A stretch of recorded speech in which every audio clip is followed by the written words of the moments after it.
Hello বন্ধুরা, জ্ঞানজ্যোতি coaching সেন্টারের পক্ষ থেকে তোমাদের সকলকে জানাই আরও একবার স্বাগত। আজকে আমি তোমাদের সঙ্গে যে বিষয়টি নিয়ে আলোচনা করব সেটি হচ্ছে প্রাচীন ভারতের ইতিহাস রচনার ক্ষেত্রে সাহিত্যিক উপাদানগুলির গুরুত্ব কী ছিল সেই সম্পর্কে। দেখো, অতীতে যে সমস্ত ঘটনাগুলি রয়েছে, যে সমস্ত গুরুত্বপূর্ণ ঘটনাগুলি, সেগুলি জানার জন্য ঐতিহাসিকরা যে সমস্ত তথ্যের ওপর আর কি নির্ভরশীল, এই যে নির্ভরশীল বা নির্ভরযোগ্য তথ্যগুলিকেই কিন্তু ইতিহাসের উপাদান বলা হয়। এবং এই যে ইতিহাসের এই যে উপাদানগুলি রয়েছে, এই উপাদানগুলিকে হচ্ছে দুটি ভাগে ভাগ করে কিন্তু আলোচনা করা যায়। একটি হচ্ছে সাহিত্যিক উপাদান এবং একটি হচ্ছে প্রত্নতাত্ত্বিক উপাদান। এবং এই সাহিত্যিক উপাদানকেও কিন্তু আলোচনার সুবিধার্থে দুটি ভাগে ভাগ করা হয়েছে আর কি। একটি হলো দেশীয় সাহিত্য এবং একটি হলো বিদেশি সাহিত্য।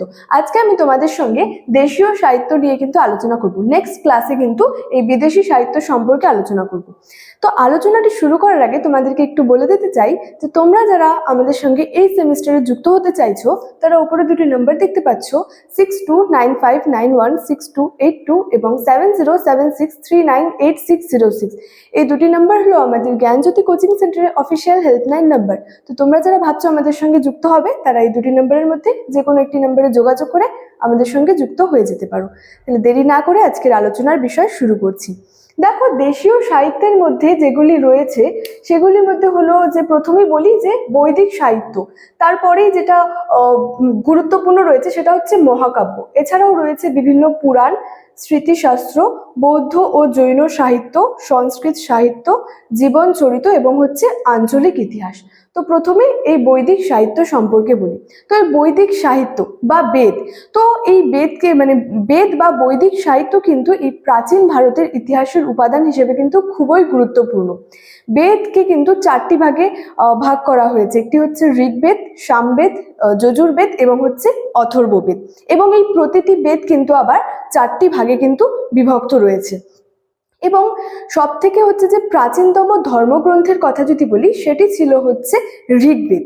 তো এই ঋগ্বেদ এর সময়কাল কি বা এর রচনাকাল বা কত খ্রিস্টাব্দে বা কত সালে এটি রচিত হয়েছিল। দেখো, খ্রিস্টপূর্ব 1500 থেকে হচ্ছে 900 অব্দের মধ্যে কিন্তু এই ঋগ্বেদের হচ্ছে রচনাকাল বা এটি হচ্ছে রচিত হয়। তো এই ঋগ্বেদ থেকে আমরা কি জানতে পারি বা কি জানা যায় এখান থেকে? মূলত এই ঋগ্বেদ থেকে হচ্ছে যে আর্যদের যে সপ্তসিন্ধু অঞ্চলে আর্যদের যে বসতি বিস্তার, তারা কিভাবে তাদের বসতির বিস্তার ঘটিয়েছিল, এছাড়াও এখানে আর্যদের যে সামাজিক অবস্থা বা অর্থনৈতিক জীবন, সেখানের ধর্মীয় জীবন, রাজনৈতিক জীবন সম্পর্কে কিন্তু আমরা ঋগ্বেদ থেকে জানতে পারি। এবং অন্যান্য যে বেদগুলি রয়েছে, অর্থাৎ যে সামবেদ, যজুর্বেদ, অথর্ববেদ, এই বেদগুলি থেকে কিন্তু আমরা পরবর্তী বৈদিক যুগ সম্পর্কে কিন্তু জানতে পারি। অর্থাৎ পরবর্তী বৈদিক যুগের যে আর্য অনার্য যে সংস্কৃতিটি, এছাড়াও পরবর্তী বৈদিক যুগের যে অর্থনৈতিক জীবন, সমাজ জীবন সম্পর্কে কিন্তু বিস্তারিতভাবে জানতে পারি। এছাড়াও যদি পরবর্তী বৈদিক যুগের সময়সীমার কথা বলি, সেটি হচ্ছে খ্রিস্টপূর্ব 900 থেকে 600 অব্দের মধ্যবর্তী সময়কালে কিন্তু এই পরবর্তী বৈদিক যুগের সময়সীমা। নেক্সট দেখো, রয়েছে হচ্ছে যে মহাকাব্য। অর্থাৎ এই বৈদিক সাহিত্যের পরে কিন্তু প্রাচীন ভারতের ইতিহাস রচনার ক্ষেত্রে এই মহাকাব্যর গুরুত্ব কিন্তু অপরিসীম। দুটি মহাকাব্যের কথা কিন্তু বলা হয়েছে, একটি হচ্ছে রামায়ণ এবং মহাভারত।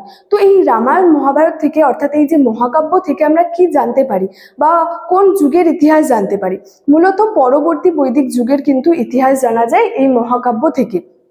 পরবর্তী বৈদিক যুগের যে আর্য অনার্য যে সংঘর্ষ, এছাড়াও যে রাজবংশগুলি রয়েছে সেই রাজবংশগুলির কীর্তিকলাপ, এছাড়াও পরবর্তী বৈদিক যুগের যে সামাজিক প্রথাটা কেমন ছিল, এছাড়াও বর্ণ ব্যবস্থা কেমন ছিল, সমাজে হচ্ছে নারীর অবস্থান কীরকম ছিল, এই সকল তথ্য সম্পর্কে কিন্তু বিস্তারিতভাবে জানতে পারি এই মহাকাব্য থেকে। নেক্সট রয়েছে দেখো পুরাণ। তো এই যে সাহিত্যিক উপাদানের হিসেবে বিশেষ করে দেশীয় সাহিত্যের মধ্যে কিন্তু এই পুরাণগুলির গুরুত্ব অপরিসীম। আমরা জানি যে পুরাণের সংখ্যা 18টি, কিন্তু এখানে বিশেষ করে যেগুলি পুরাণ উল্লেখযোগ্য সেগুলি হলো বিষ্ণু পুরাণ, বায়ু পুরাণ, মৎস্য পুরাণ এবং হচ্ছে ভবিষ্য পুরাণ। এই পুরাণগুলি কিন্তু সাহিত্যিক উপাদানের মধ্যে বা বলা যায় যে দেশীয় সাহিত্যের মধ্যে কিন্তু বিশেষভাবে উল্লেখযোগ্য। তো এই পুরাণগুলি থেকে আমরা কি জানতে পারি? মূলত বলা যায় যে বিভিন্ন যে ঐতিহাসিক রাজবংশগুলি রয়েছে সেই রাজবংশগুলির বংশ তালিকা, এছাড়াও প্রাচীন ভারতের যে অবস্থান, নদ নদী সম্পর্কে, এবং প্রাচীন শহর, এছাড়াও বলা যায় যে বিভিন্ন যে তীর্থস্থানগুলি রয়েছে সেগুলির সম্পর্কে কিন্তু বিস্তৃত বিবরণ আমরা এই পুরাণগুলি থেকে কিন্তু পেয়ে থাকি। নেক্সট রয়েছে দেখো স্মৃতিশাস্ত্র, অর্থাৎ এই যে প্রাচীন ভারতের যে ইতিহাস সেটা রচনার ক্ষেত্রে কিন্তু স্মৃতিশাস্ত্রগুলির ভূমিকা খুবই গুরুত্বপূর্ণ। বিশেষ করে বলা যায় যে হিন্দু যে স্মৃতিশাস্ত্রগুলি রয়েছে সেগুলি কিন্তু খুবই গুরুত্বপূর্ণ। যেমন বলা যায় যে মনুস্মৃতি রয়েছে, নারদ স্মৃতি রয়েছে, এছাড়াও যাজ্ঞবল্ক্য স্মৃতি রয়েছে। এগুলি স্মৃতিশাস্ত্রের মধ্যে কিন্তু খুবই উল্লেখযোগ্য এবং এগুলি থেকে কিন্তু আমরা যে প্রাচীন ভারতের ইতিহাসের নানা তথ্য কিন্তু পেয়ে থাকি। নেক্সট দেখো রয়েছে বৌদ্ধ ও জৈন সাহিত্য, অর্থাৎ বৌদ্ধ এবং জৈন যে গ্রন্থগুলি রয়েছে। তো প্রথমে বৌদ্ধ গ্রন্থের কথা বলি। দেখো বৌদ্ধ গ্রন্থগুলির মধ্যে যেগুলি রয়েছে সেগুলির মধ্যে অন্যতম যেটি উল্লেখযোগ্য সেটি ছিল হচ্ছে ত্রিপিটক। এছাড়াও রয়েছে দীপবংশ, মহাবংশ। তো মূলত এগুলি থেকে আমরা কি জানতে পারি? ত্রিপিটক বলতে বোঝায় যে তিনটি পিটকের সমাহার। ওই তিনটি পিটক বলতে বিনয় পিটক, সুত্ত পিটক এবং হচ্ছে অভিধম্ম পিটককে কিন্তু বোঝায়। তো বিনয় পিটক থেকে আমরা কি জানতে পারি? যে এই যে বৌদ্ধ ভিক্ষু এবং ভিক্ষুণীদের যে তারা যে নিয়মগুলি পালন করতো সেগুলি এবং তাদের রীতিনীতি সম্পর্কে আমরা বিনয় পিটক থেকে জানতে পারি। সুত্ত পিটক থেকে জানা যায় যে তাদের বৌদ্ধদের যে ধর্ম উপদেশগুলি রয়েছে সেগুলি সম্পর্কে জানতে পারি। এছাড়াও রয়েছে অভিধম্ম পিটক। অভিধম্ম পিটক থেকে জানা যায় এই যে বৌদ্ধ ধর্মের যে একটা অন্তর্নিহিত দর্শন, সেই দর্শনের বিস্তারিত আলোচনা এবং ব্যাখ্যা সম্পর্কে কিন্তু আমরা এই অভিধম্ম পিটক থেকে জানতে পারি। এবং যে আরও যে বৌদ্ধ গ্রন্থগুলি রয়েছে মহাবংশ এবং দীপবংশ, এগুলি থেকে আমরা জানতে পারি বুদ্ধদেব সম্পর্কে, এছাড়াও মৌর্য সম্রাট চন্দ্রগুপ্ত মৌর্য সম্পর্কে, অশোক সম্পর্কে কিন্তু দীপবংশ, মহাবংশ থেকে আমরা বিস্তারিতভাবে জানতে পারি। এছাড়া রয়েছে হচ্ছে যে বিভিন্ন জৈন গ্রন্থ। দেখো জৈন গ্রন্থর মধ্যে যেগুলি অন্যতম উল্লেখযোগ্য সেগুলি ছিল হচ্ছে কল্পসূত্র এবং হচ্ছে পরিশিষ্ট পার্বণ। এছাড়াও রয়েছে হচ্ছে প্রবন্ধ কোষ, ভগবতী সূত্র, এগুলিও উল্লেখযোগ্য। বিশেষভাবে উল্লেখযোগ্য হচ্ছে পরিশিষ্ট পার্বণ এবং যে কল্পসূত্র রয়েছে। তো এই পরিশিষ্ট পার্বণ থেকে বলা যায় যে আমরা চন্দ্রগুপ্ত মৌর্য সম্পর্কে কিন্তু জানতে পারি।